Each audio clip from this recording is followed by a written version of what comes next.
ہمارے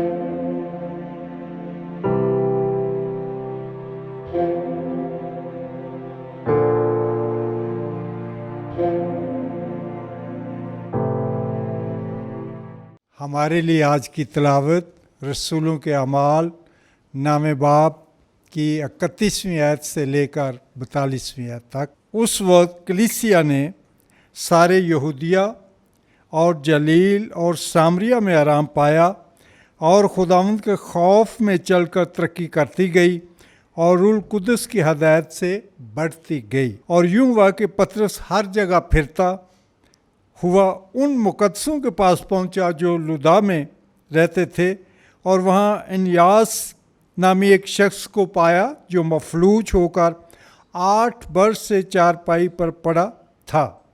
پطرس نے اس سے کہا کہ اے انیاس، یسوع مسیح تجھے شفا دیتا ہے، اٹھ اور آپ اپنا بستر بچھا۔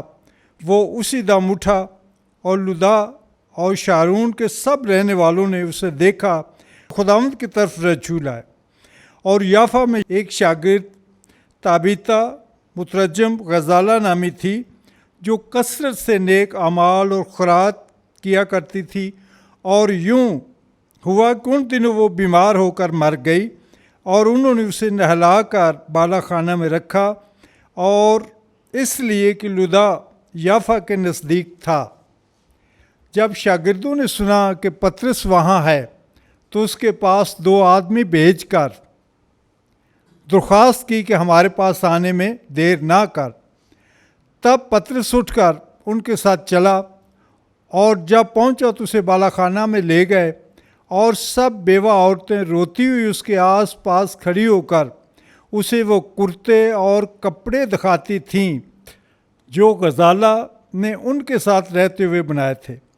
پطرس نے سب کو باہر کر کے اور گھٹنے ٹیک کر دعا کی، اور لاش کی طرف متوجہ ہو کر کہا، تابیتا اٹھ۔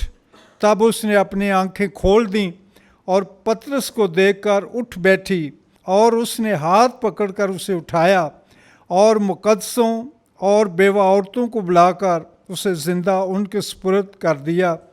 یہ سارے یافا میں مشہور ہو گیا، اور بطیر خداوند پر امان لے آئے۔ خداوند کے پاک کلام کے پڑھے اور سنے جانے پر اس کی برکت ہو۔ خداوند کا شکر ہو۔